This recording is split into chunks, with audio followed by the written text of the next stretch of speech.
Welcome back to another edition of Intelligence. I'm your host, Brennan Dunn. Today we got some really special guests coming on the show. I'm really excited about. I'm just going to jump right in this because there's too much for us to talk about. First and foremost, we have Mr. Ludovice.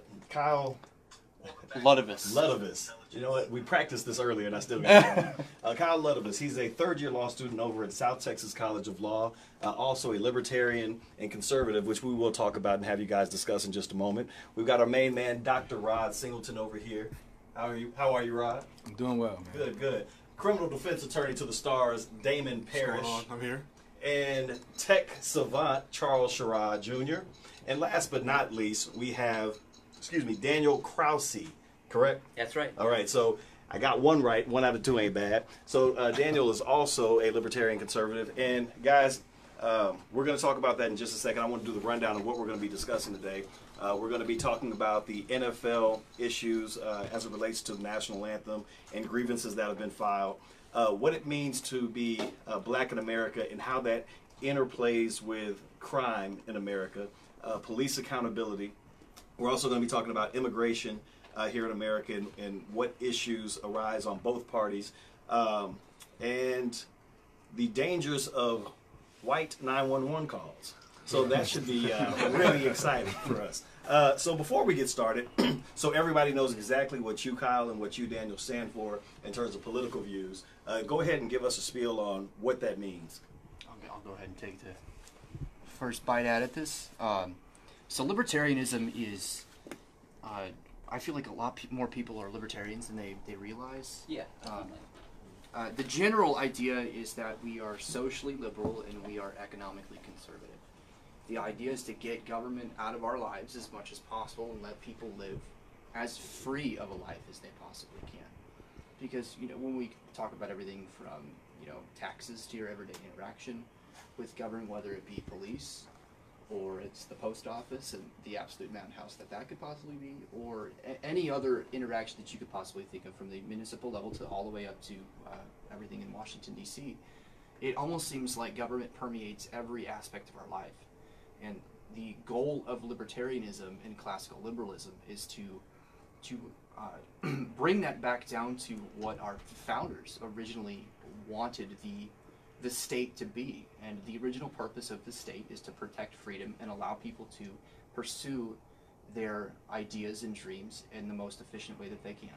Okay, so small government, conservative on fiscal issues, and liberal on social issues, essentially. And would you agree with Not that? necessarily so much small government. I mean, really the thing that sets libertarians apart is that they want to maximize individual freedom on all fronts. And yeah, that is, socially liberal and fiscally conservative because that offers the most freedom to individuals in the social and economic arenas.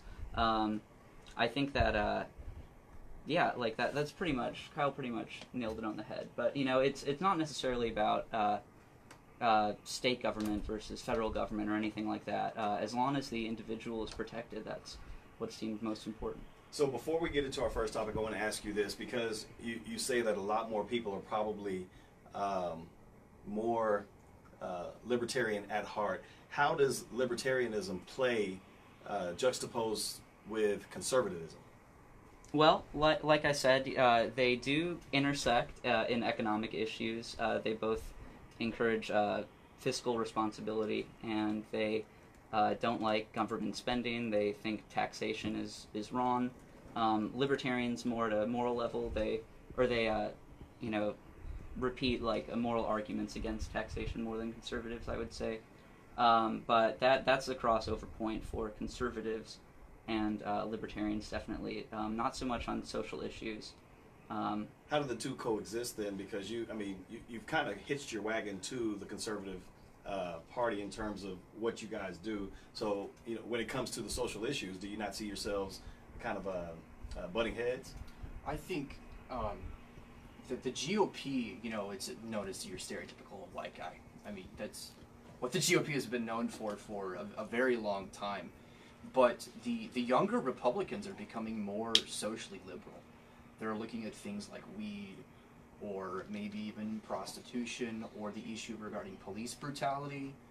and they're like, all of these things are wrong, and you have the classic old white love your country, support the police type guy, and the younger person has the ability to, or more so, has the ability to look at these issues and be like, what this is wrong. So the younger generation is changing the Republican Party for the better, especially in regard to social issues. So the GOP is either going to have to move a little bit more left on these issues, or they're going to die. All right, well, fair enough. So we're about to jump into this, fellas. We've got a good hour to treat each other like friends and enemies simultaneously. First thing we're going to talk about is the NFL. Recently, the NFL, over the last couple of months, put out an edict to their players saying, hey, you have an ultimatum based off of last year's performances before the games. A lot of cats were kneeling. NFL didn't like it. President of the United States didn't like it. So they implemented some new strategies, saying that if you decide that you don't want to be a part of the national anthem, you have the choice of either standing there or you have the choice of going back into the locker room pregame during the national anthem. If you decide for whatever reason that you would like to violate that particular procedure, then we will either fine you, or we will suspend you, or we may even do both. The NFLPA, the National Football League Player Association, filed a grievance saying, well, hey, this is unconstitutional. We feel like this is outside of the bounds of what's considered to be detrimental conduct, so this shouldn't even be here. Just recently, they have agreed to almost a ceasefire on this particular issue so they can try to hash it out. Let's start off with the question of, do you feel that there is merit to the argument that players should stand at attention or stand with respect during the national anthem? I don't want them to feel isolated on this one, so I'll say whether they should stand or not, I don't think you have a First Amendment right to private action. So if you sign a contract to play with the NFL, they govern what you wear in the form of your jersey, they govern your pants, what you can put on your pants, they govern the shoes you wear. You can't wear certain color shoes or certain types of shoes that aren't approved by the NFL, or a color scheme that doesn't match. Brandon Marshall had that issue last year when he wore shoes to promote his charity for mental illness, and he got fined for wearing those shoes. And it was just a color promotion. That's all it was. So you don't have a First Amendment right. Now, whether or not you should is different. They don't. So if the NFL wants to say you must stand up, just like the NBA, then you must stand up. So I'm going to disagree with that, but I'm going to let some others speak before I jump in on this. So you asked about whether there was merit to. Could you repeat that question? You asked if. Sure. The first part of this discussion deals with the merit of standing or showing respect during the national anthem, because some people have espoused that they believe that it's disrespectful not to stand for the national anthem, or conversely, it's disrespectful to kneel during the national anthem. Well, I think that really hits the nail on the head. It's that is there merit in it? Some people say that there is. Some people say that there isn't.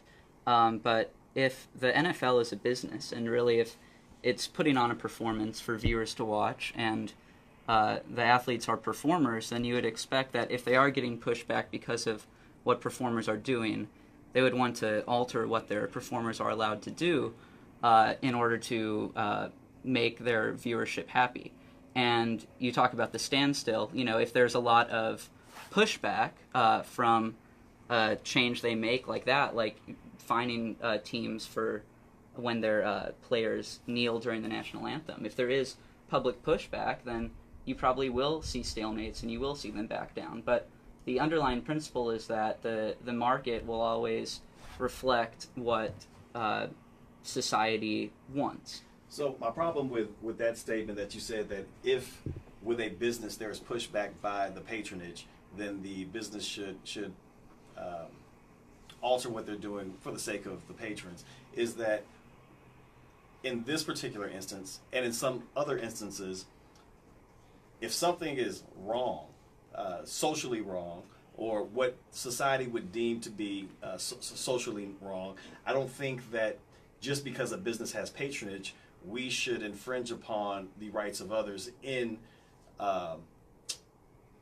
appealing to the better nature of the people that buy into that business. Because you got to remember, there are people on both sides. I hate to use this term, on both sides of that. There are those who agree, and then there are patrons who also disagree. So which side should you really be, kowtowing towards? In this particular instance, and going back to what Damon talked about in terms of the question of First Amendment rights, I disagree for a couple of reasons. Number one, because I believe that it is true that the First Amendment is reflective of a rule to ensure that the government does not infringe upon free speech. However, in the case of the NFL, I believe that the NFL is so intertwined with the government that an argument can be made that First Amendment is protected as it pertains to it. There's a large portion of NFL monies that come from government subsidiaries, number one. Number two, the President of the United States has, to me, so much so injected himself into what goes on that it can be argued that the government has now pressured the NFL into taking a certain stance. So if there's that kind of government pressure all the way from the top, then I think that you have an issue there. Number three, just because the national government doesn't have a protection for businesses in terms of First Amendment rights, states have those particular rights. Every state constitution mirrors and reflects the national constitution, and many states actually have First Amendment protections as it pertains to both government and business. So I think that, yes, they do. Yeah. So I disagree with you on most all of your points. Per use. Yeah, per use, right. So I think what's easy to conflate here is support for the cause itself, and then it's a separate issue of whether these private entities have the right to control their product and aim their product at the market that they've deemed to be what's in their benefit. Again, when you use the example of Donald Trump being inextricably entwined with the NFL, I think that's a very slippery slope, because if you're saying that, the president must always keep his mouth closed, because anytime any president says something or gives an opinion that could affect the market in some way, you can make the similar argument. If Barack Obama was to have said something with respect to the protests, if he had been the president, you can argue that would influence the NFL's decision, but in the direction of what you desire. So I think that we all agree that the protest is correct. We agree in the cause, but a private institution has the right to determine what their product is going to be. So I think the NFL has that right. Absolutely. Yeah, now I have to kind of echo David's statements, right? Everything in the NFL is regulated down to the length of your socks, the color of your socks, what you can do in the end zone when you score. Like, everything is regulated. It is entertainment. It's a packaged offering for entertainment for people, and anything that takes away from that, whether it be something that I agree with or not, right? If it's just somebody kneeling and saying, you know what, I'm kneeling for police brutality, or I'm kneeling to protest, something that I agree with, I might feel in my heart, yeah, that's a really good cause. But what if it was somebody protesting something that I thought was asinine, right? It's the same thing. If somebody was like, you know what, F Black Lives Matter, I'm kneeling and protesting because I think, dog lives matter, whatever it is. I mean, but dogs' lives do matter, Charles. To some people, dogs' lives to do some matter. people. But what I'm saying is, just like any other business, something that takes away from the bottom line. I mean, if I'm a business owner, I'm eliminating anything that takes away from my bottom line. Whose bottom line is more important? Because you have just as many people that are black patrons, and let me not just specify black, but you have minority patrons that believe in the cause of kneeling during the anthem. So you're saying that one particular group's being affronted by it is more important than the other patrons group being affronted by it. That's not what I'm saying. No, I'm not saying it's being affronted by it. I'm saying that anything, whether it's something that people will publicly laud as being great, anything that takes away from the patrons looking at my entertainment and saying, this is what I want to see, the action that goes on the field, then I need to eliminate that to make it more about the product on the field than I do about any other issues. It's not under my control anymore, and I think it leads to something that's a slippery slope. You can have people come out with any myriad of things and be like, well, I believe in this.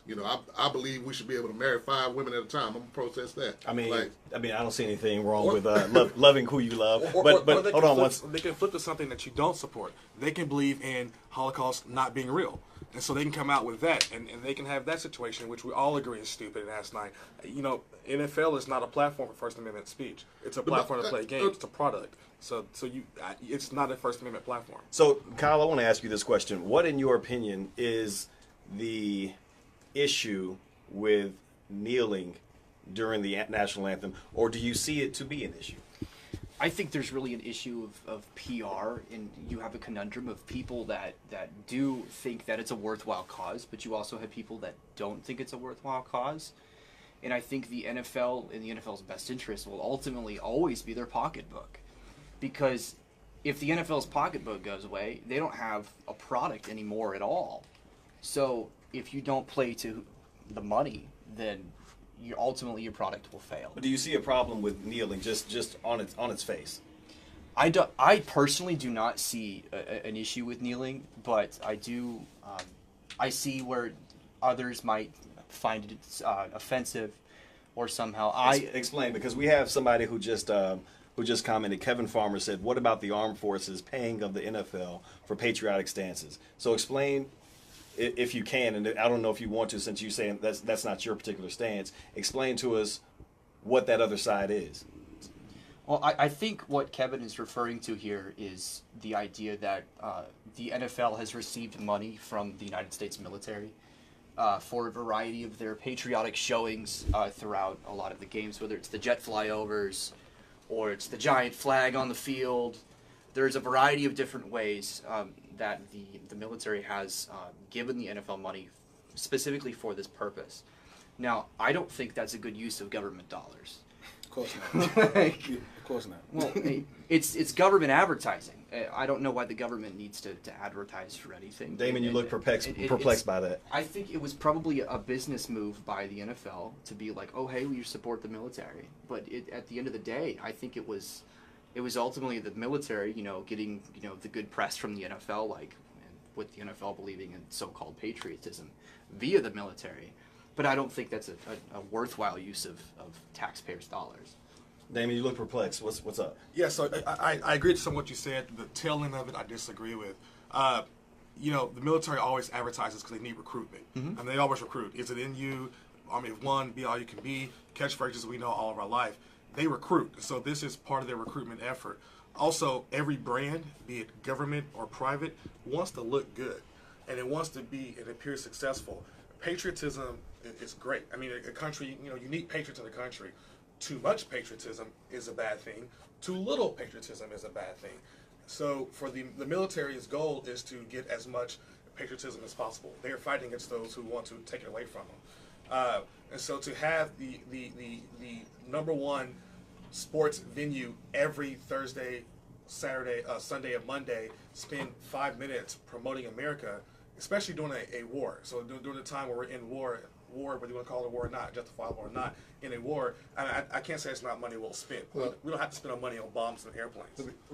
I just want to jump in because I think that the advertising angle is very important, because tying patriotism to sports in that way gives you exactly what you want from advertising. It's eliciting an emotional response from somebody whenever they think about the thing. So when you think about sports, how palpable is it for people to be super involved in sports growing up? You got kids that grow up playing football.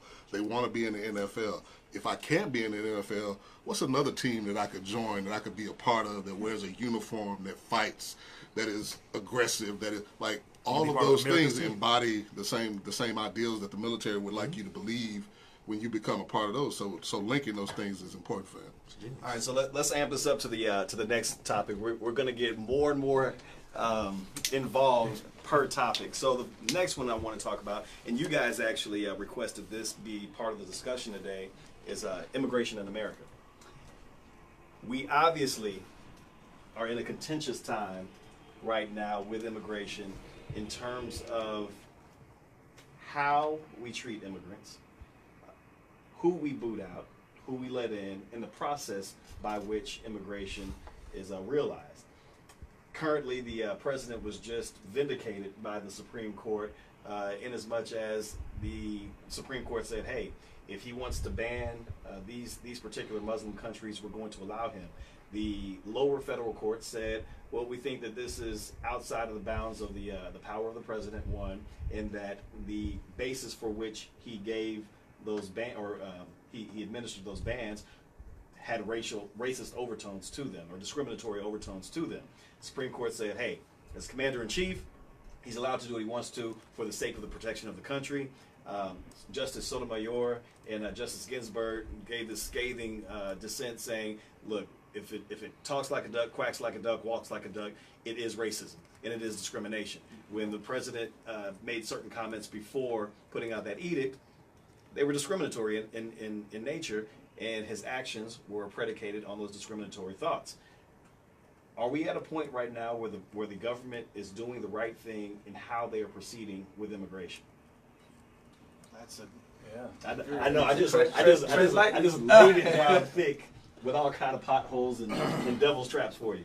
Well, I think we need to go into this conversation with the premise that our immigration system has some serious flaws, and that there are some very large discrepancies of how we treat immigrants, of how we go through the bureaucratic process of how people become citizens, and you almost can't even get to the problem because the problem lies with the process itself.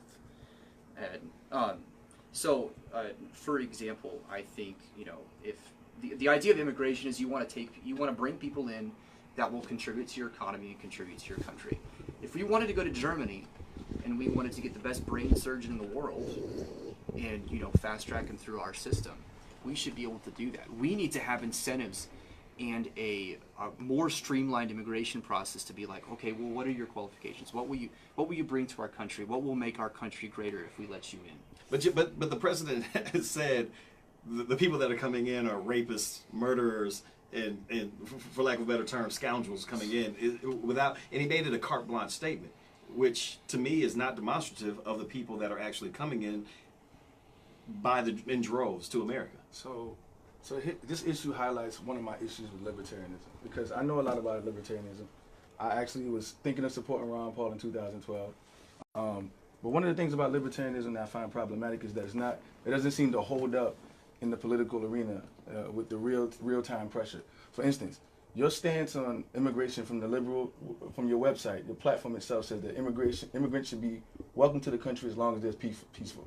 But now you have members who are prominent libertarians like Rand Paul himself, who are now entraining himself with the conservative fervor against immigration, now joining that kind of cry, now saying that, oh, all these terms and conditions, and kind of co-opted the whole libertarian, position on this. So my thing is, how does libertarianism, what's unique about libertarianism with respect to this immigration issue?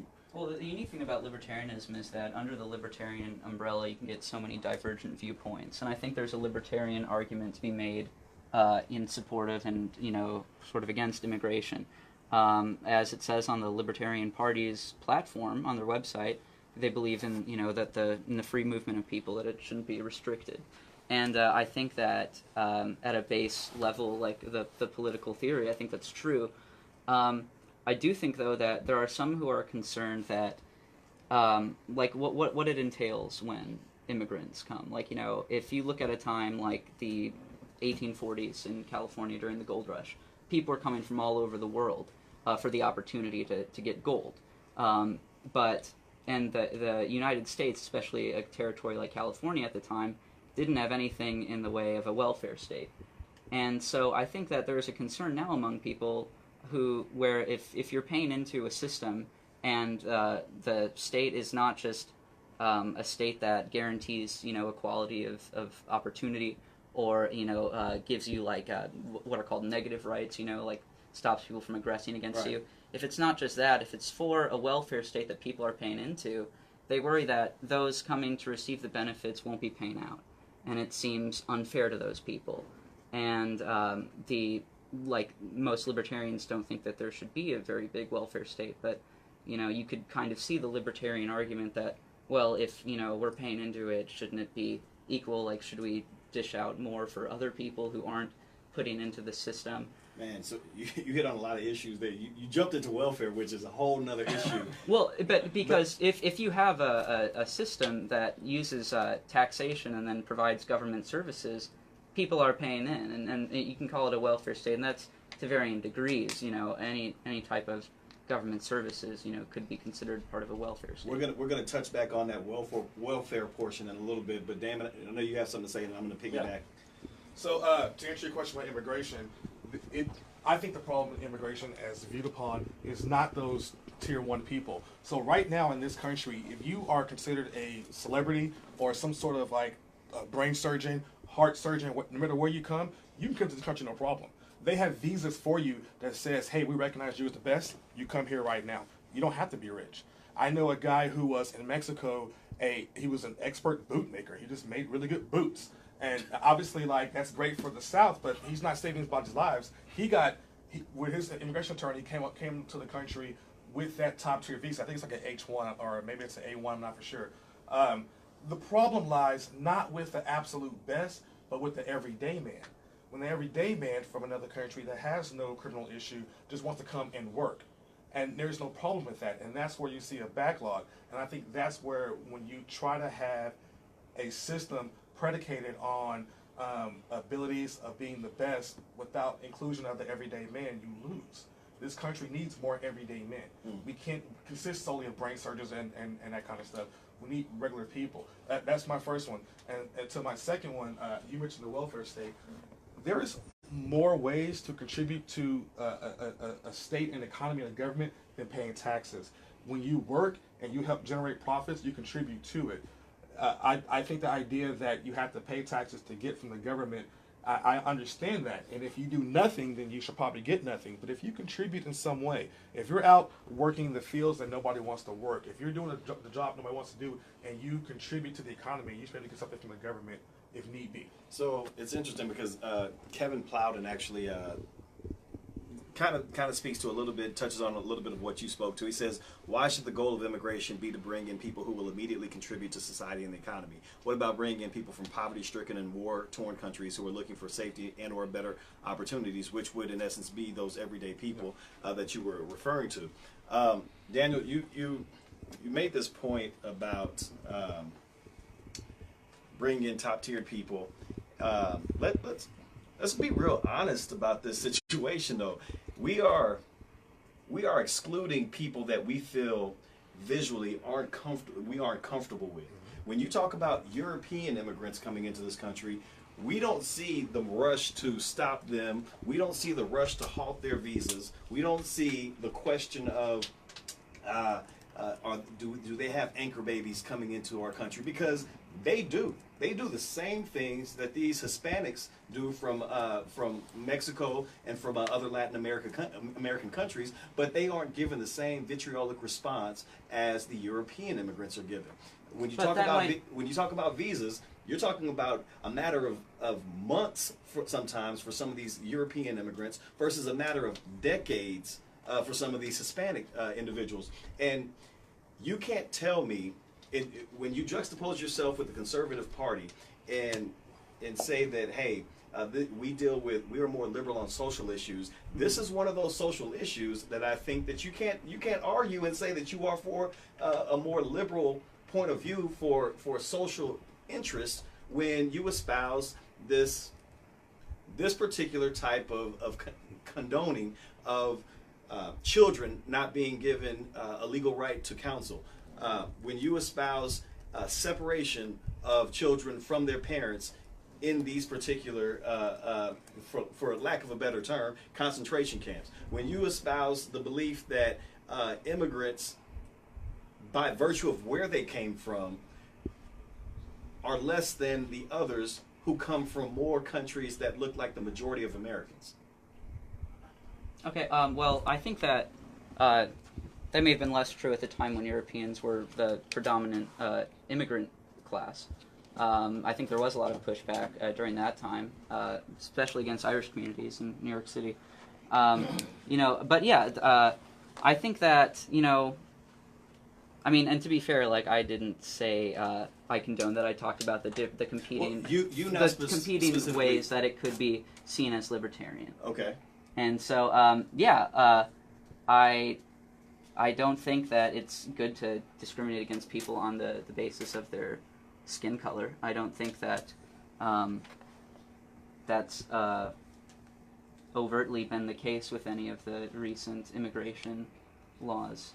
You said it hasn't been the case with any of the. I mean, you talk Muslim countries Sure. and Latin American countries. Yeah. That is the primary basis. for 8% of all the Muslim population lived in those countries. Right, So that but- 92% wasn't. And a lot of these countries, we talk about how the Libertarian Party says that they need to remove people who are violent, who commit violent crimes, then they could get deported. And I think everyone would want to be able to screen for violent people coming into the country. Well, I'm glad you said that. So in lots of because these countries that are war-torn, it's hard to check records and verify people. I'm glad you said that because the countries that are part of that Muslim ban are not the countries that have been shown to bring in the terrorists into this country, or who have tried to push terrorism into this country. Are you alluding to Saudi Arabia, perchance? I'm alluding to there's Huh? Say it. He's been doing it to you.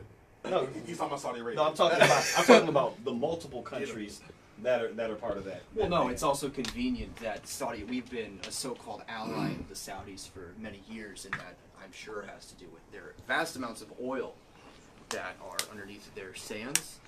But they're conveniently left off something like this. Yet, several of the 9/11 terrorists were linked to Saudi money and Saudi families. And I think that's a gross misrepresentation of what the United States should be doing at this point. We shouldn't be allying ourselves with someone who is known to support terroristic causes. And unfortunately, U.S. administrations, including Barack Obama and any other Democratic or Republican administration, has been a dedicated member to the Saudi families. So you guys asked us a question before we got here, and it said, "What does it really mean to be pro-life?" And you included that with the immigration issue. I wanted to put that together and talk about the question of the the anchor baby and the DACA recipient. Are those the type of people that deserve to be in America, free of the rigmarole of the immigration process as it pertains to others that come in? I don't really care, honestly, who ends up here, just as long as you contribute to society. If you're gonna sit on your couch all day and collect a paycheck from the government without doing anything productive, I don't think you should be here. But if you're gonna slip across the border illegally and you're gonna go work the job that no other American wants to do, then hats off to you, because obviously it's not going to get done unless someone with that kind of work ethic is going to do it, and they deserve to stay here. Daniel, I see your jaw twitching on that. Do you agree or disagree? Well, I mean, could you repeat the I said, do question? you agree or disagree with what he just said? Not that question, but listen. Let me Let him answer real quick. I don't think he understands the question. No, I don't understand So the that's question. what I was trying to. Go ahead. So let me help y'all out, man. So the audience that we have now, I don't think they really appreciate the nuance and the difference between conservatism and the republicanism versus libertarianism. So I think our host here is kind of falling victim to that as well. He's kind of baiting you with these questions, right? Hoping that you're going to say something characteristically Republican, but yet you say things that kind of throw him off a little bit. I think one of the problems is with this bipartisan system we have is that we only know Republicans and Democrats, and then when you have someone like Libertarian who espouses those views, they kind of just get lumped in with the Republicans.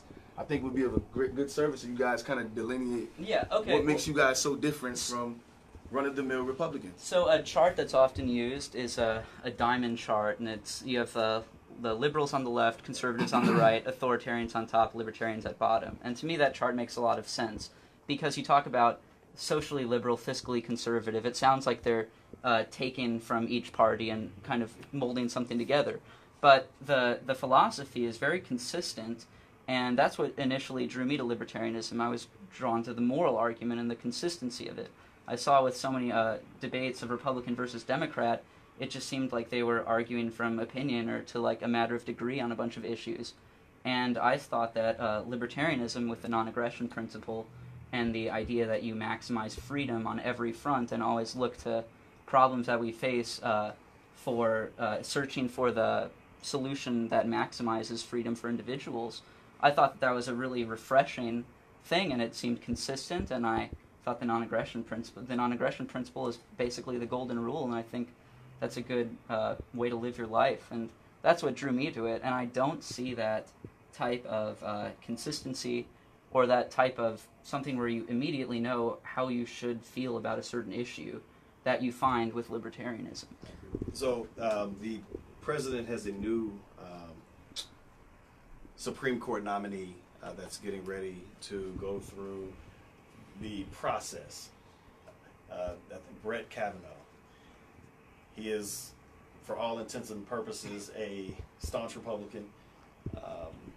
Pretty much all of his leanings have been very Republican, and not just Republican, but conservative in his Republican nature. You have Justice Ginsburg, who's probably, what is she, 90? 85. 85, I mean, but she looks 93. I would go argue older. But you know, so she's knocking on heaven's door eventually. Some can make the argument that not only will he have this particular nomination coming up, but he might have another one before his presidency is done. With the way the Supreme Court is now shaping up to be more and more conservative, almost to the point of ultra conservative, do you see that as a hindrance to the progress of this nation? Well, here's another divergence from conservatives and libertarianism. I tend to side with liberal justices when it comes to Fourth Amendment issues, and I think that the new Supreme Court nominee is, not good on those issues at all. I think that is a dangerous direction that we could be headed towards, as far as diminishing more Fourth Amendment protections. And I think that you can get conservatives who go both ways on the issue, but he seems to be more of a tough on crime type of guy, and that's one thing I really disagree with when it comes to conservatives. And one of the issues that might be coming up, and Charles, you can speak on this too, is this question of, because we just had this this cake issue. I forget the name of the case. I'm sure Masterpiece Cake Shop. Masterpiece cake shop, where they didn't go into the issue of the business's right to discriminate on the grounds of sexual. I can comment. I just want to matter of sex. Real quick for our audience members who aren't lawyers or legal students, the Fourth Amendment is? Okay, so Fourth Amendment is the right against illegal search and seizure. Okay, so he's saying that he espouses the belief that no one should be illegally searched and seized. And we should be extrapolate the rights of privacy as well. Yeah. It's the right to criminal privacy. Yeah. So going back to the question, do you so certain issues, like we're talking about the gay rights, because we just had the Obergefell case, which allowed gay marriage to come into fruition. Do you see that you say on one instance you were clear to say Fourth Amendment issues, but there are a number of issues that also go with discriminatory progress, like the gay rights issue. Do you see that coming into danger with this new conservatism that's coming onto the Supreme Court? I'd like to comment specifically on Masterpiece Cake Shop. There was a big nuance when that case first came down, that it was a 7-2 vote, but it was a narrow holding. So in the law we have broad or narrow holdings. Now the holding itself is the actual law that stands after the case is decided by the justices. It has no bearing on the actual vote between all of the justices. So you could have a unanimous 9-0 case, but it's also a narrow decision. So the issue that was at play with Masterpiece Cake Shop was whether or not the Colorado Civil Rights Commission abused their discretion in the administrative process in regard to the procedural aspects of litigating the case within the state of Colorado. So honestly, I think the court purposely evaded the question because maybe they don't understand, or maybe they don't know what the answer is supposed to be yet. Because the more and more I thought about this, you're either going to say that these businesses have a right to discriminate, and if you want to come totally on the free speech issues, and then you're going to have, the Trump supporting business just turning away all Democrats. You're gonna have the Democrat business turning away all Trump supporters. If you're wearing a MAGA hat, you can't even come in. You know, that's one issue. But then and then if they ruled the other way, you would have the issue of, well, you know, this Masterpiece Cake Shop said you have to make this cake. But what do you think? I mean, at the crux of the issue is eventually it's going to come back up again, probably within the next year or two, the question of the ability for a business to discriminate on the grounds of sexual orientation. I mean, that to me, when you talk about, as a libertarian, when you talk about eliminating the government function in the personal lives of people, you make the nuance, the libertarians make the nuance of as long as it doesn't hurt somebody. Is this one of those issues where it hurts somebody? I don't think this is an issue where it does actually hurt anyone, because the fact of the matter is this isn't an issue of public accommodation. We're talking about a bakery. We're not talking about actual provisions which you require. We're not talking about the bakery. We're talking about the ability for a company to discriminate on the grounds of sexual orientation. I think ultimately, principally speaking, the market shall decide who lives and who dies. I agree with that. So if they choose to turn away a gay couple for a gay wedding, other people can take notice and refuse to take their business to that establishment. Doesn't that just promulgate the resurgence of blacks only, whites only? No. No, it doesn't. Why? Why doesn't it? Because we have so one thing about exclusion is if you're not able to provision that certain thing that you're being deprived of from this other institution, then you can have an argument for exclusion. But when you have your own, you have alternatives that you can patron, then that's not the same argument. When we didn't have schools we can go to as an alternative, then I would have it would be a separate argument if they were excluding us from those schools or those other institutions. Or if a bakery wasn't allowing me to buy a cake because I was gay, I can go down the street and go to another bakery that can sell a cake. Those people still have their First Amendment right as well, which also includes religious liberties as well. I think it's a slippery slope when you start to impose upon people who they should be marrying in their churches, or I don't agree with it from a fundamental stance. I wouldn't discriminate against someone based on their sexual orientation. So what if I'm a gay man who lives in a shop with only one cake company? That's a terrible. I'm saying to say that the market will decide is a little elitist when you think about where we're from versus the entire country. There's some places that the market cannot determine what's going to happen because there's not enough market share to do that. You might be a gay person in a place where being gay is truly like frowned upon by everybody in the town. So then what do you have? You have no protection, right? You just have to eat it. You have to take it and try to figure out how you can get out of that town. I'm saying, but what do you say if everything around me is against me for the color of my skin or my sexual orientation? Then it's up to me to rally up enough support to put them out of business, or I just have to get the hell out. Like this is one of the problems that I run into with us as a form of protest, right? We also are running to the government or for them to pass some law to protect us legislatively. Why don't we mobilize our economic forces to bring to bear the consequences on that particular business or industry that is discriminating against us? I don't want a government to force me to patron someone who doesn't want to serve me. But if I'm one man and I need that service and there is nobody else you're changing the hypothetical. That's a broad hypothetical. It's not because you specified market share and market value and saying that if there's a market for it, you can go to this shop instead of this shop. I also said if that's the case, then there's an argument. That's what I said. There are universal issues, and this is one of those issues where you can't. It's not universal. I should not have to march on the business. No, it's not universal. I specifically said, looking at Damon, that if this is an institution of higher learning where they exclude me from it, but I have an alternative, then that's a separate issue from where I have no alternative. This is not a case of somebody who doesn't have an alternative to go elsewhere. No, it's not. It's not about alternatives. It's about telling me that I have to go gather up enough support to either put somebody out of business or make them do the right thing or treat me like I'm a damn human being. I don't need to do that. Why would you want to support that business? I'm not saying I want to support it. What I'm saying is, if I choose to go into any place, I should at least be treated as a goddamn human. The law Like, should. you can't just kick. You can't Deny just, you I subject. agree. Hold on, Rob, because you're essentially what it sounds like you're saying is that in this urban area, you've got plenty of places to go to, and if it happens that you're in a rural area, then let's switch about it. Let's switch I'm it up. arguing But the hypotheticals, law- not specificity. you But can't- you're trying to make but you're trying to can't drive have- me into a specific you can't situation where have you're going to make a strong specificity. argument. You But can't have that's not- specificity when you're talking about the law, which is a universal. That's Go ahead, BS. Daniel. So the one problem to think about is if you say that you deserve something when you come into a store, that you should get something when you should come into a store, be treated a certain way.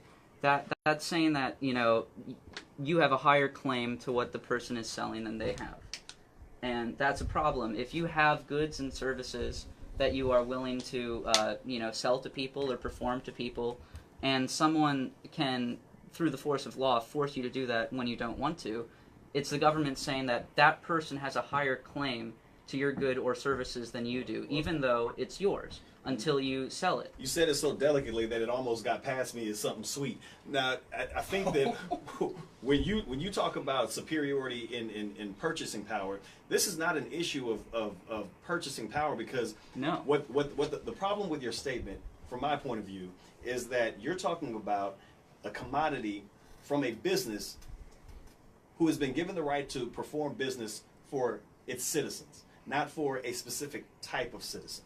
Given the You've been- right? What do you mean given the right? Because meaning that when you applied for that small business application or whatever you did to have your business come to fruition, the law has already said, hey, you are providing a business to the citizens of this country. So when you because say it's so that- regulated. Well, that's what you have right If now. So I you're have a saying bushel of deregulate. apples and I refuse to sell them to you, and you get a law passed and it forces me to do it, those are my apples. And so it'd be saying, the law would be that you have a higher claim to my apples than I do, even though they're my apples and I haven't given them to It's you. not a higher claim. You have an equal claim to the apples. There's a Okay. difference between. But why do between you have an taking away equal claim something- to something that someone has? Why do you have an equal claim to something? Because Why do you it's- have an equal claim to their because capital? this is a capitalist country in which we espouse the Private property. Well, no, this is a capitalist country where we espouse the belief of equality. You can't have equality and say, you know what, we're going to pick and choose when to be Who's equal. going to be equal to?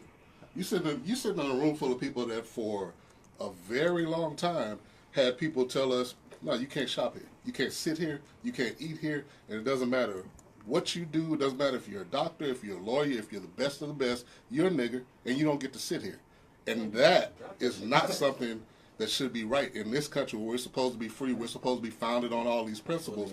But I have to step away because you have a higher right to what you're selling. No. There is a fine line between, doing business with someone who is coming to you in a manner that is acceptable and respectable just to do business with you, and you saying, "No, Well, I don't want I to do think business with you because you are this." You have to see though that a lot of those laws, business owners weren't allowed to decide who they could refuse or not to. Sure, it they was, could at it was one point. It was called mandated Jim by Crow. At one point, Jim Crow laws, right? He's right. He's correct. Jim Crow said you couldn't sit here. Jim Crow said that. Now businesses probably supported it. Business probably were all supported for it. I'm not arguing against that, but what he's saying is technically correct. That was a legal aspect, and so when the law is subjugating you, you fight the law. But when at the one economy point- is subjugating you, Come on, you man. fight the So you're economy. trying to tell me I'm saying that I all know of the what white you're saying. business owners during Jim Crow was like, we'd love to serve No, y'all, I'm not but saying that. Prior to Jim Crow What he laws, said was technically correct. businesses had a right to discriminate and say you are not allowed to be here Absolutely. because you look like X, Y, and Z. Once it didn't change until we had the right to be equal as citizens. Then all of a sudden, businesses were told, "Hey, what you were doing before these people weren't citizens was okay. Now that they are citizens, it's no longer okay to discriminate against them." It was okay for them to have a superior right to choose who could buy and sell, but then all of a sudden when the government said, no, what you're doing is wrong because it doesn't play with this equality issue that we have, all of a sudden it's government overreach. All of a sudden it's, they're in my business too much. I don't see how it's good for you when it benefits you, but it's not good for you when it actually includes everybody like, else. just go start your own business. That's all you need. Go start your own Let me ask you a business. question a different way, right? So, do you believe that the First Amendment gives a person the right to express their religion the way they see fit? Do you believe that? Yes or no? Yes. Okay. So, do you think that a clergyman should be forced to marry a gay couple, even though he disagrees with that fundamentally per his religion? Do I believe that a clergyman should be forced to marry somebody, even though it does not comport with his religious beliefs? Or even most religious doctrine. Because I'm trying to give a parallel to the Baker situation.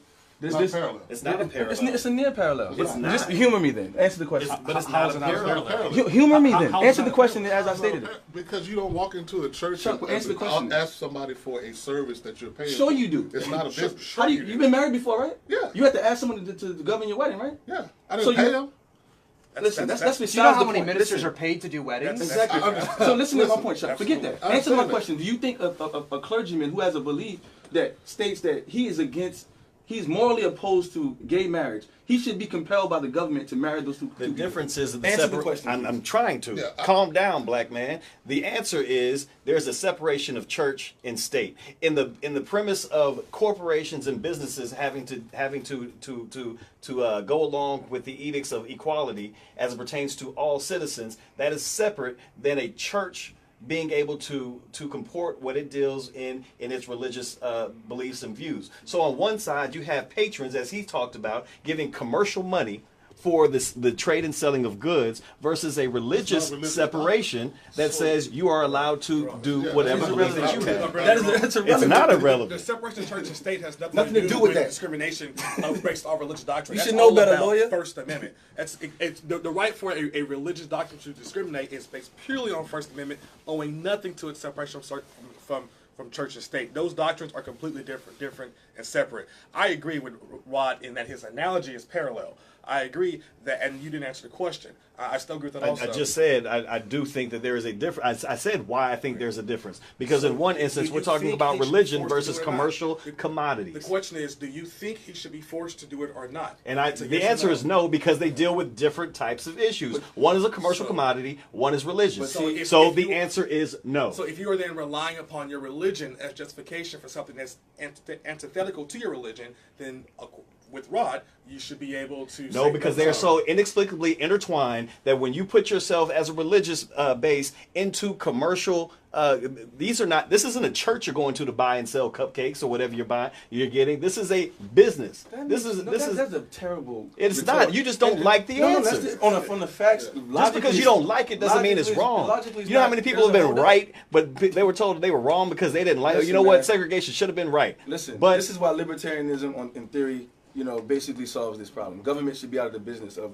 legislating morality and legality and all that other stuff. All that does is lead to anarchy. Religious and stuff like that. All that does is lead to anarchy. You should be out of the business of marriage and all that other stuff anyway. I don't think the problem is with libertarianism. There's always been an implicit acknowledgement that the government always has to exist. It's a necessary evil.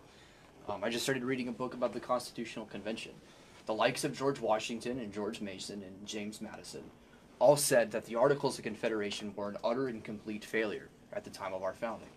In 1787, there was this idea that we kind of needed a strong central government to acknowledge that certain things should be done at a more central level, but also certain things need to be deferred to the states. So libertarianism is far different from anarchy. I think a more accurate word might be minarchy. To an extent, that's the thing. Minarchy is the start of There's so many different ways, classically liberal. There's so many things that can be considered. I personally like classically libertarian liberal. umbrella. I mean, like from a purely, like a theoretical standpoint, voluntarism. That's like a philosophy that it would be great, but is really hard to implement in practice. And like minarchy seems to be like the way that you put these ideas into practice. So I think that.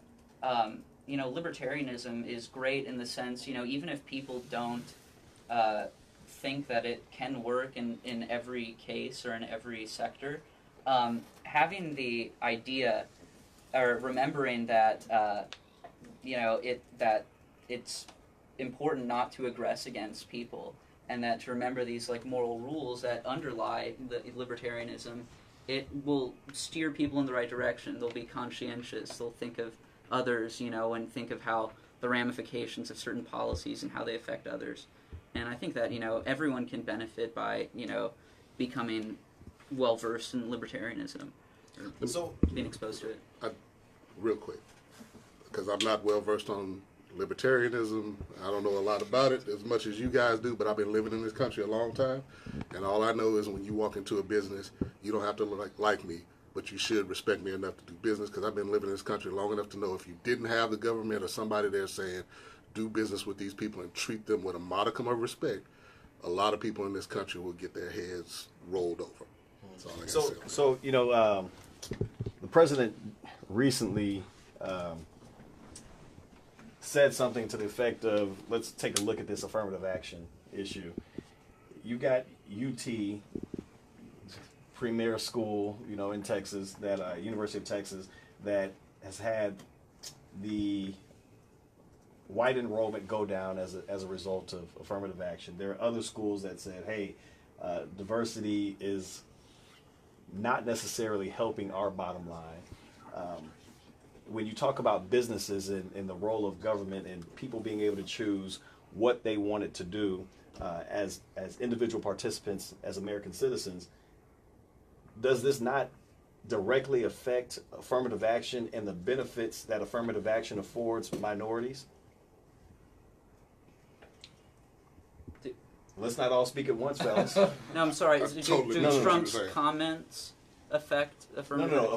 So affirmative, because you talk about individuals being able to do what they want to do as a libertarian. You know, small government, let people do what they want to do. Does affirmative action? How does affirmative action play its role in libertarianism? Well, I mean, libertarians value meritocracies, so. Go ahead. No. Let me lean back on this one. If you believe in the primacy of the individual, then you think that, you know, it's up to the individual to, you know, I guess prove themselves and get along. I guess you know, if everything is voluntary, you know, and you can't aggress against people, you have to get along with people, or, you know, make yourself desirable to them in order to get opportunities and stuff. So you use some trigger words: desirous, merit, white. That's what I heard as the subcontext of that. But you know, and to be fair to you, before I go in, Dana. So the entire problem with meritocracy is that it is the belief that you start off equal, that you start off on the same level and can compete with the same way as everybody else. Like everything. Communism, capitalism, libertarianism, on paper it all sounds great, but in reality it does not. You can't say people who start off at a disadvantage, hey, just do your best and compete with me at my advantage, and then we'll see who wins at the very end. That's where it all falls apart. You can't be 5 steps ahead of me and then look back while you're ahead of me saying, why don't you catch up? I mean, it's just not where it's at. I understand the philosophy behind meritocracy, and I understand the philosophy behind everybody work hard and you get what you put into it. I get that philosophy, but it just doesn't pan the same when I have to work twice as hard and you have to work half as much and we're at the same level. Yeah. And so that's why I think of meritocracy, if meritocracy falls apart. Well, even on equal footing. Forget about those that have that head start, right? Because that's clear. We all know about that. We all know there's some people who have a privilege of having a head start, but even in a world where two people have the exact same qualifications, we've seen that there's a propensity from institutions, from the NFL, Colin Kaepernick doesn't have a job, that's supposed to be a meritocracy, from universities, from hiring by resumes based with applicants with the same qualifications but a different name, one that sounded ethnic and one that did not, right? All of those things are supposed to be meritocracies, let the best man, best woman get the job, but still the institutions have this thing going on where all those people don't get a fair shake. If there's not something in place, you know, even in terms of university, I would say, okay, if you strip away names, if you strip away high schools, if you strip away a lot of that stuff, there will probably be a difference in what you see the admissions process being from some of these legacy or higher income kids than there are from people, you know, from lower areas, because that has always been the case. And I think, Daniel, when you bring merit into the argument, you first have to be brought to the table for your merit to even be determined, and that's the problem with not including affirmative action in having the government stay out of the business, is that people aren't even afforded the opportunity to show just how good, or conversely, how bad they are in that particular interest. You talk about the ability for minority Americans to go to universities. Others will say, well, hey, they are taking away good spots for people like me simply because they're black or simply because they're Hispanic. Not understanding that, no, what we're actually doing is giving these people the same platform that you have, because but for affirmative action, they wouldn't even be mentioned in consideration. Well, and I think where your point I do agree with is, once the opportunity is given, that's where meritocracy takes place, right?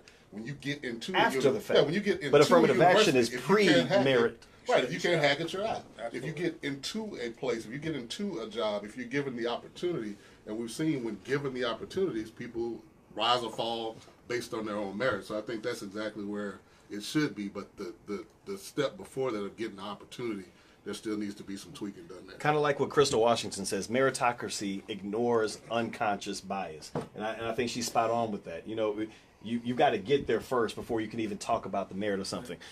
Go real quick, Rob, because we're going to switch off to the next Okay, one. so, but, you know, we just flat out, like, usually vilify any talk, you know, trying to talk about disposing with affirmative action.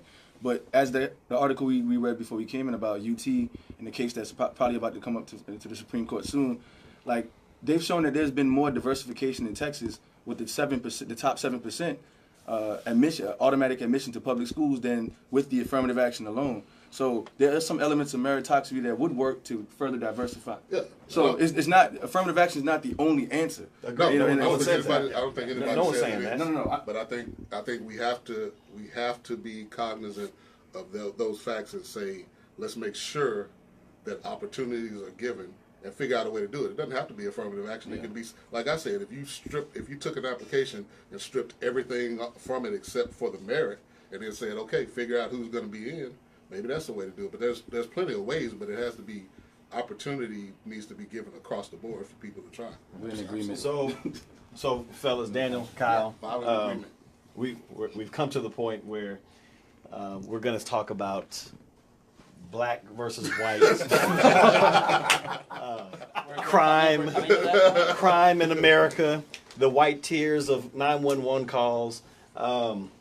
Let's start off with those salty tears. We have had a string of publicized 911 phone calls that have been made against people of color for everyday life happenings. They're barbecuing, they're swimming in pools, they're opening their businesses, they're going into their homes, they're walking and they're breathing. Do you find that there is merit to making phone calls like this? And I actually, let me scratch that. What do you feel is wrong with that scenario, if anything?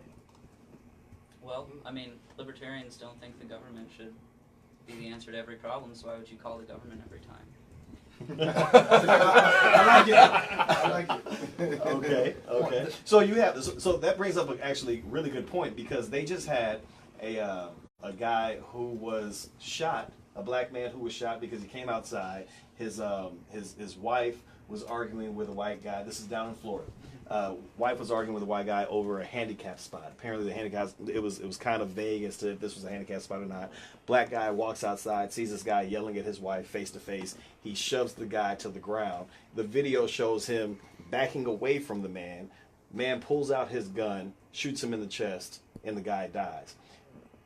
More information comes up that this particular gentleman who was the aggressor in terms of shooting has had several run-ins with people at that store over handicap issues, almost as if he was goading somebody into a conflict. That was him taking action into his own hands. You also have another guy in another store who was seen choking a purported shoplifter, and that guy eventually is able to get away. Do you not find with this whole not government interaction that you almost increase the dangers and empower and embolden certain people that shouldn't be empowered and emboldened? I don't think people are more empowered or emboldened, because there's a fundamental idea that goes to common law in torts, that you're supposed to use equal force to equal force. And if you reasonably believe that your life is in danger, that's when you can use deadly force. Under no circumstances in civil law enforcement, and that includes when you're by yourself and you feel like you're being aggressed. Under no circumstances, unless you reasonably believe that your life is in danger, then you should be able to use deadly force. In these certain instances, if you're shoplifting and someone gets choked to death as a result of that, or is severely injured as a result of that interaction, either by a citizen or by a police officer, under no circumstances is that acceptable. For the instance of the handicap spot, that's like, judge, jury, and executioner all in one, and under no circumstances you should suit someone who's basically an execution type scenario. And Daniel, maybe you can answer this question. Don't you think that there is a big difference between a law as written and the application of said law? Absolutely. When you talk about the Florida Stand Your Ground issue, written on paper, absolutely, everybody should be able to defend themselves with the necessary force to stop whatever said threat is. However, the problem comes in with the application of what we consider to be discretionary use of force, and everybody is not created equal when we turn to that application process, because you got another woman, a black woman, who shot a guy, or who didn't even actually shoot the guy. She shot into the air and was given time for that, when she said, hey, I was threatened, I felt threatened, all I did was shoot in the air, I didn't even shoot the guy. On one hand, you've got the Zimmermans, and I don't know this guy's name of the world, that say, hey, I was standing my ground. I felt threatened. And on the other side, you know what? We'll go ahead, and we understand your plight. You're safe. And on the other hand, you've got other people that don't get the same privileges in the application of that law. I think ultimately you're dealing with a lot of different jurisdictions who have a lot of different statutes, and you have a lot of different juries. That's a question of fact. And in the law, we have juries to decide whether or not something is a question, or whether or not they used a reasonable force. Ultimately, you will get your day in court, and ultimately, not every jury is the same. And what is that reasonable person? We have yet to find that so-called reasonable person in the law. So, I mean, juries can sometimes be a crapshoot, but ultimately, I think that's the best course of action that we have. And ultimately, there's so many different aspects to that, whether it's the type of statute that's being promulgated and prosecuted in court, or it's the type the discretion and the makeup of the jury. There's so many different nuances in this, but I can't fully explain that. It really is nuanced. Yeah. I mean, it's hard to say that, if you have varying enforcement, it's hard to say that the law itself is the problem, because any law can be enforced variably. And I think that, laws that allow you to defend yourselves are good. It's like being able to use reciprocal force to counter a threat is good for everybody. It makes you a strong individual, and when it is, I think that the case you're talking about, I saw the video, and there's, but really it's an easy argument to make that, he didn't reasonably fear that his life was in danger because there was a pause and he did back up. And I think that's, I hope that they review that and decide to put it before a jury, because it sounds like, if there's any doubt, you have to leave that to the jury to decide whether it was a reasonable fear or not. Damon, what do you have to say on that? I was going to say that to me is an issue of the vote.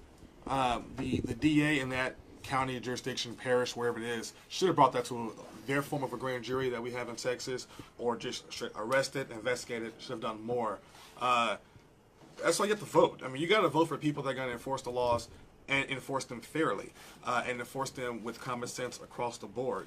And to have a situation from what we saw off the video where this clearly wasn't staying on the ground, it didn't appear from what I saw that the guy on the ground was in any way threatening. Like he was on the ground, and I don't know how threatening you can be without having a weapon in front of me to me.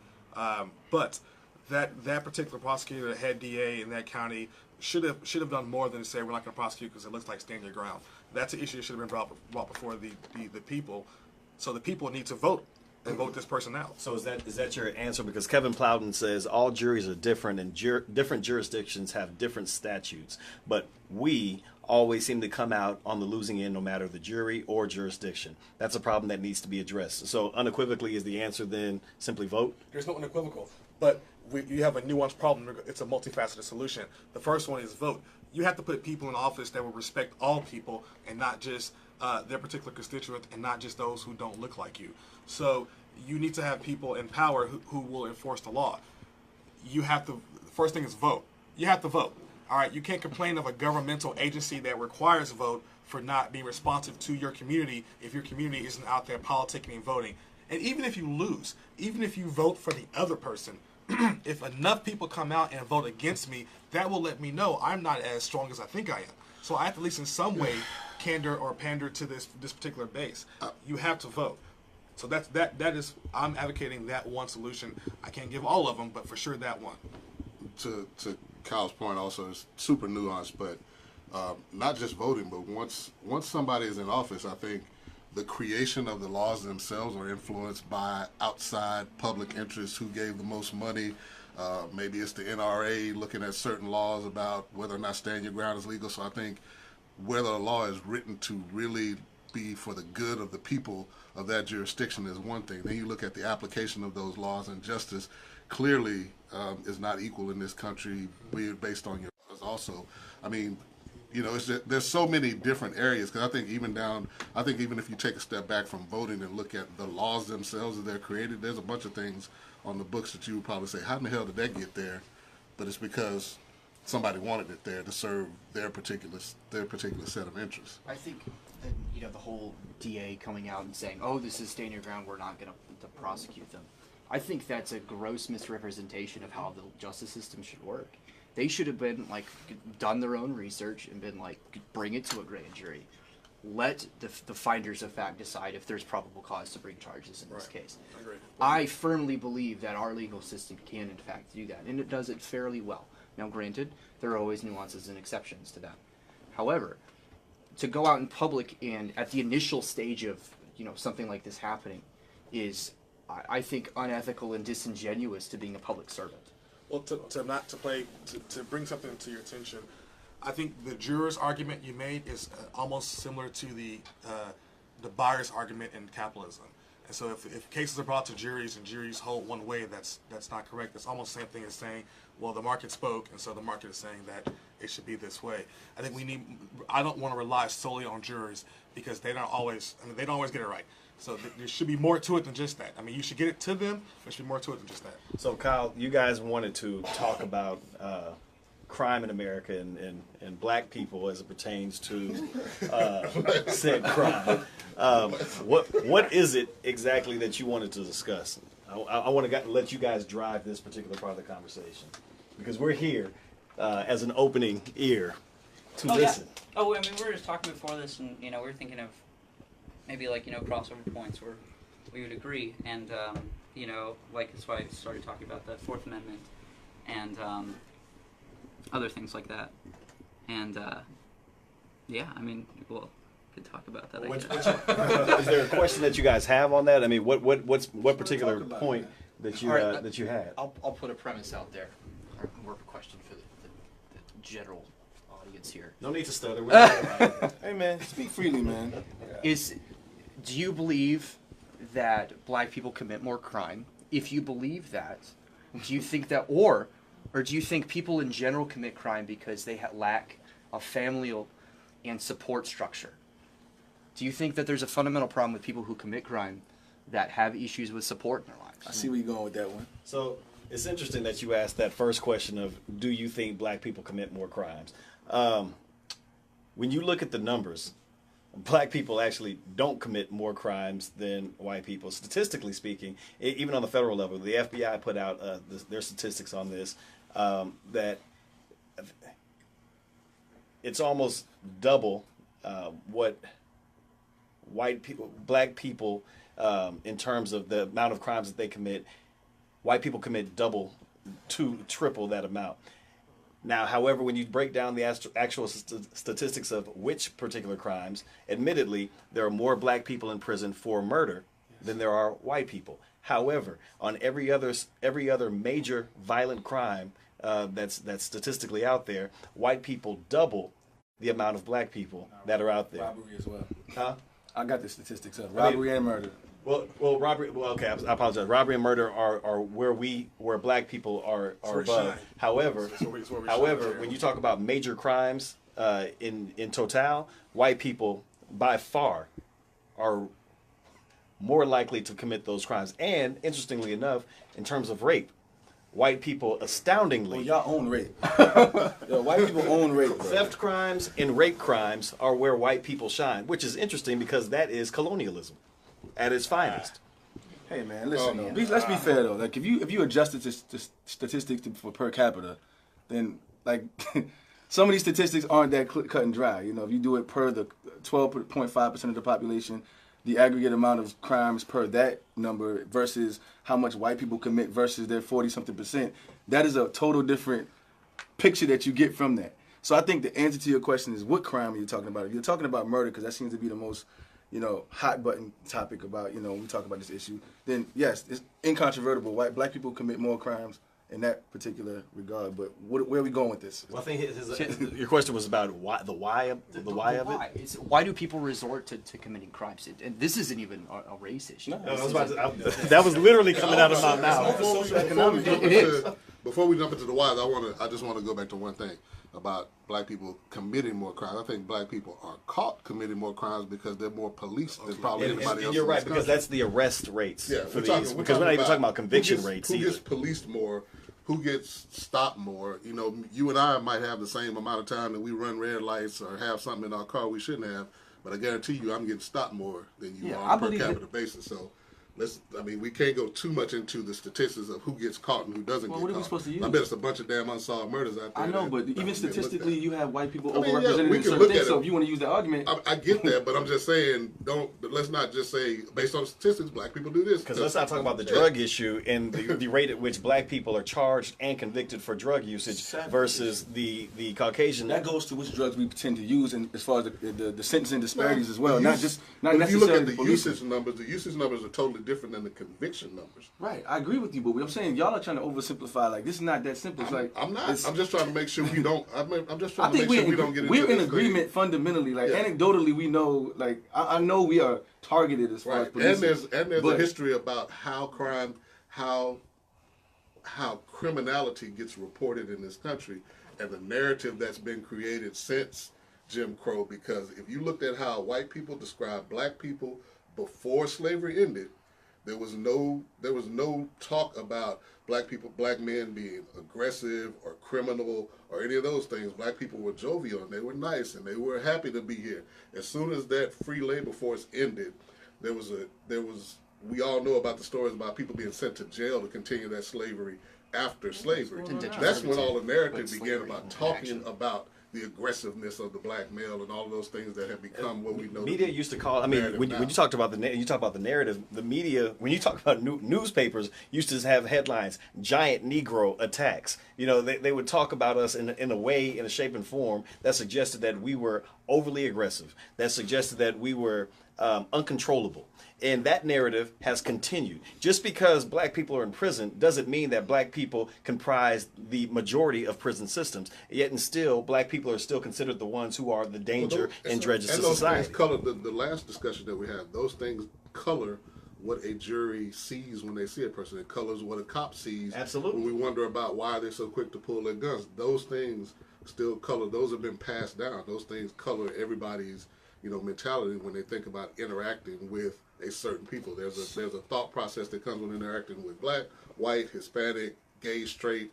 Those are things that are handed down through narratives that have been created. So, and just as a pure anecdote, the narrative about every negative stereotype about a black person in America came from The Birth of a Nation. Not the Nat Turner movie that came out recently, but its first iteration was 1921. It was like one of the first silent films. Every negative stereotype that black people face today was birthed in that one movie. And from that, just spelling forth everything. And I'll just bring that up because the narrative of who we Thank are. you. is- But is- can I be the voice of dissent and Sure. reason? All right. Of course. Yo, so I think we agree on the overarching point of the how race fits into the criminal justice system. We all are in complete agreement. We are disproportionately target and sentenced for these crimes, right? But let me ask you a separate question. Does the fact that men commit more crimes and are convicted for more crimes than women mean that the criminal justice system is sexist? Is that going to Crystal Washington's question of, I think she said, No. why do men resort to committing more crimes than women? No, this is a separate question to. I'm trying to bring up the question of Yes. is every difference, is every disparity, and every distant difference between the black cultures and white cultures necessarily predicated on race? So I'll just part of that. There is a concept in Harris County that I've known. It's called the female trial tax. All right. If you have a female client, you're probably going to fare better in criminal trials than a male client because people are just sympathetic to females. All right. We were just by either by chivalry or toxic masculinity or whatever else we'll talk about later in this show. we cater to want to protect women than punish them. So you have to be an egregious female or probably black to get the ear of the criminal justice system. So those numbers, once again, it's a narrative. If say for instance, me and my wife commit a crime, we go rob a bank, right? If she just says, you know what, I was just there, I didn't do nothing, I was just there with Damon, he did it all, they will let her go. Conversely, if Brendan and I went and robbed the bank and he was like, I was just there, I was just Damon, nah, he's taking a ride with me. The same story, but because she's a woman and he's a man, it's different. So it's to answer your question, it's hard to say that it's sexist or not because women get treated differently just because they're women. Let me ask you a question. Simply put, do you think that women commit more murders than men? They kill our hearts, man. Like that's what they. I mean, come on. Every day I'm murdered by a woman. Y'all are skirting the issue. I don't know the numbers. You don't need numbers. But I may have that inherent bias. Off the top of my head, I would say no. But they So drive does them. that mean? Yes, because of women we kill. We do a lot of crazy shit for women. I would posit that men are more aggressive than women in terms of physical aggression, just as a benchmark. So when you're talking about but you're asking us the question of gender as it plays into criminality. So women, that's not my question. women are going to be the prostitutes. They're going to be the theft, the ones who commit the thefts. By and large, they're not the ones that we see on a daily basis going to jail for the violent crimes. That wasn't the substance of my question. The substance of my question was for us to have a more robust discussion about does every difference between different cultures represent racism just because there's difference. The fact that we are always we're prosecuted for certain crimes versus other people, does that always represent just the element of racism versus our penchant for a particular crime? You can't. You would be obtuse to say that something always does anything. So the answer is no. It doesn't always attribute to that. But it's an obtuse statement to think that race does not play a pivotal role in how minorities are tracked through the system itself. I already conceded that, but you seem reluctant to address some of the things that might be on us. I said no. I just want to do one point. I don't want to jump off Kyle's point because I think that's an interesting concept or topic about the why. Because I'd like to hear your thoughts and maybe if it come from libertarianism, but that's something that I'd like to. This isn't even. We're getting into personal antidotes here. Yeah. It's I'm very fortunate that I've had parents that aren't divorced. I've been in a single income house. Are you bragging? No. I'm saying I'm fortunate. Yeah, same. I've been a single income household. My dad has had the same job for his entire career. He's been with the same company his entire career. And the more you hear about that, that's like unheard of today. And that probably played a role to my control of my environment and my ability to focus on my careers and my pursuits and my ability to further skills like go to law school. Because I have a support structure that allows me to lean on people when I have problems or if I need help to get myself to the next rung. Other people aren't necessarily in that same situation. And sometimes we have crimes of necessity. Sometimes you're going to steal some food because you're hungry or you're going to sleep somewhere. You're going to sleep in a church pew because you don't have anywhere to stay that night. And there are unfortunate aspects of that are part of life, but sometimes there's also nuances to that. But sometimes those might be, because of personal choices, but they also might be because of just circumstances that are totally out of their control. So, a great point made by Crystal Washington, who's watching live.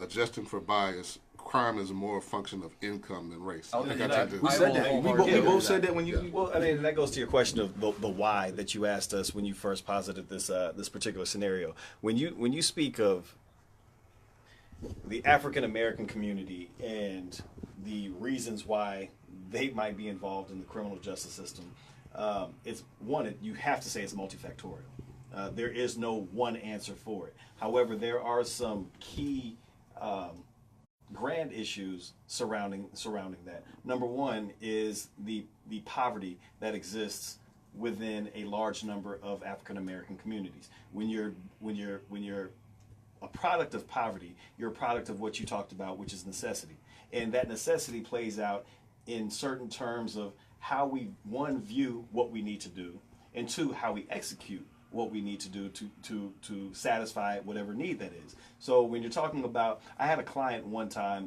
who was charged with stealing gas from a train engine. The prosecutor, this was a felony charge. He's looking at serious time on this. And I talked to my client. I said, well, why'd you steal gas from a train engine? He's like, well, I was a conductor. I lost my job. I got 5 kids. I was trying to get to work. I was trying to go to job places to find a job. I ran out of gas and I had no more money to buy gas. So I thought this was a perfect place where I can get some gas. I talked to the prosecutor. The prosecutor's saying, well, I'll give him 10 years on this particular issue. And I said, how could you possibly do that?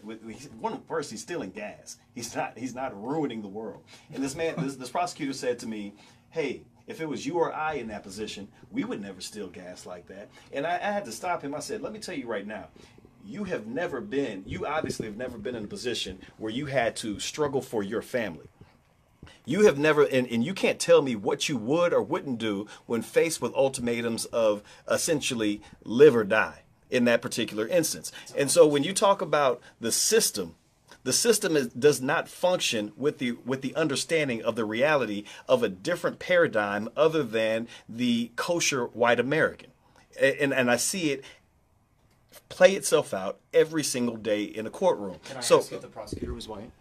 Absolutely, he was white. Can I ask a question to the lawyers and future lawyers in the room?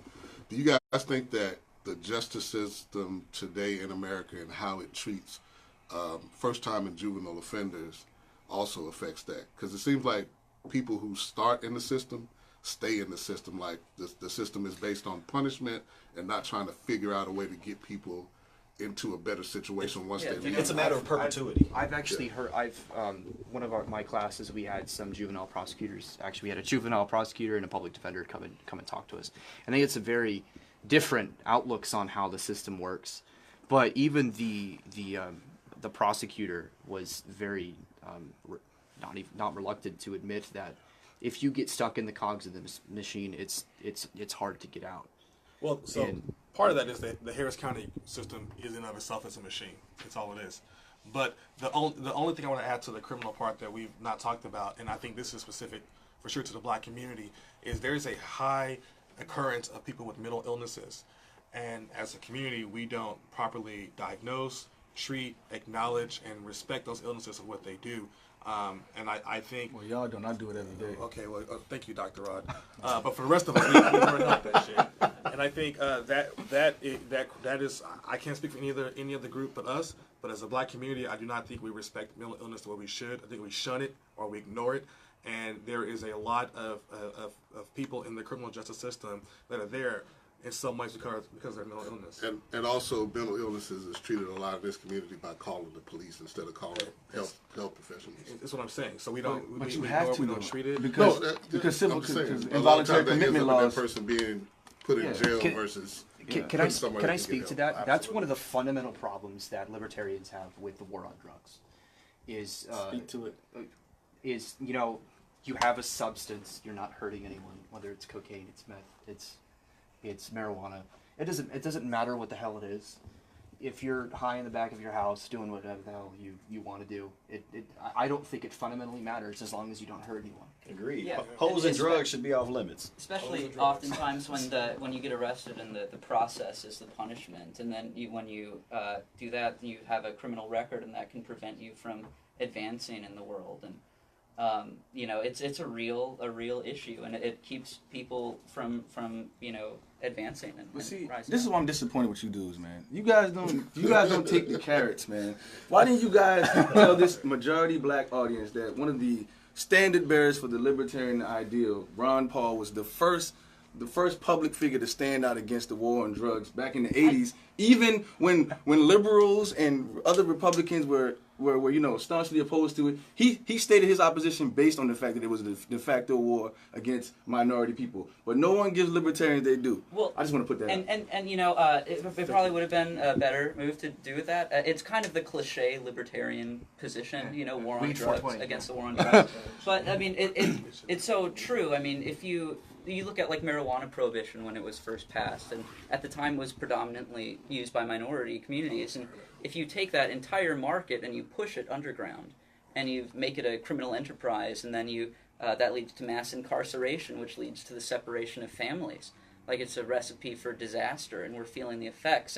And I think that like the war on drugs is one thing where there's definitely a solution to the problem. Like, I think a lot of times with certain things, like, people don't really feel, it may feel like too antagonistic, or like people don't know the right, like they're upset and they're angry and they see these people getting killed for no reason, and they have to express that, and they don't necessarily sometimes the impression is that they don't know how to channel that into a productive means to solve a problem. And I think that if we can look at some of these real things, like poverty, that is the number one thing. Like, police patrol poor areas more than they patrol suburbs, and they're going to arrest more people on their patrols. And so, that is something you can fight against. That is something that there's a clear goal that you can unite with people to tackle. And it's something that can unite and not, divide. Well, I couldn't put it better myself, so appreciate those words. Crystal Washington said, prostitution should not be illegal. It's a victimless crime. Second. I think that all hoes have to eat, and they should be able to be well fed too. I think, guys, we're wrapping up at this point. I want to give out a shout out to our Black Magic of the Week, which is Miss Pat McGrath.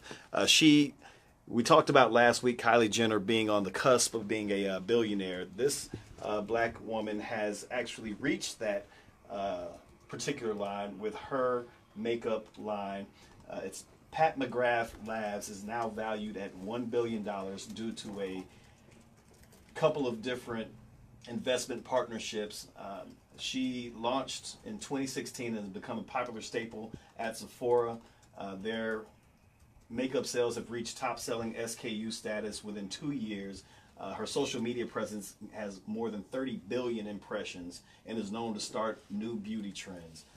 She's been in the beauty industry for more than 20 years. The Vogue editor-in-chief referred to her as the most influential makeup artist in the world. Well done to Miss Pat McGrath. You are Black Magic. Now, it has come to that time where we must bid you fellas adieu. Kyle, Daniel, it has been a pleasure and an honor to have you sit with us here in the Gauntlet. I think you held up well under the pressure. Thanks for inviting us. No, absolutely, and we hope to have you and more of your ilk on this show soon. Ilk. That's a good word. That's right. But it's been an honor and pleasure. I hope we didn't treat you too bad, and I hope it doesn't deter you from coming back on the show. I don't know. It's blood and water now, man. This is great. Awesome. So for all of you guys who love the show, like the show, make sure you share the show. We are on Instagram. We're on Facebook. We have our website. On Instagram, it's at Gents Podcasting. If you're going to the website where we have blog entries that we put in, where we have B-roll, aside issues that we're talking about after the show, pre-show, we're building everything out. It's www.gentspodcast.com, GENTS podcast.com. Please make sure, we're trying to grow this. We're trying to make this bigger than life and make this a reality for everybody. and reach as many lives as we can with intelligent conversation, with a twist of humor about it. Intelligence is what we do. Intelligence are who we are, and we hope to see you next time. Thank you. Jeez. Hey, man. Thanks, guys. That was fun.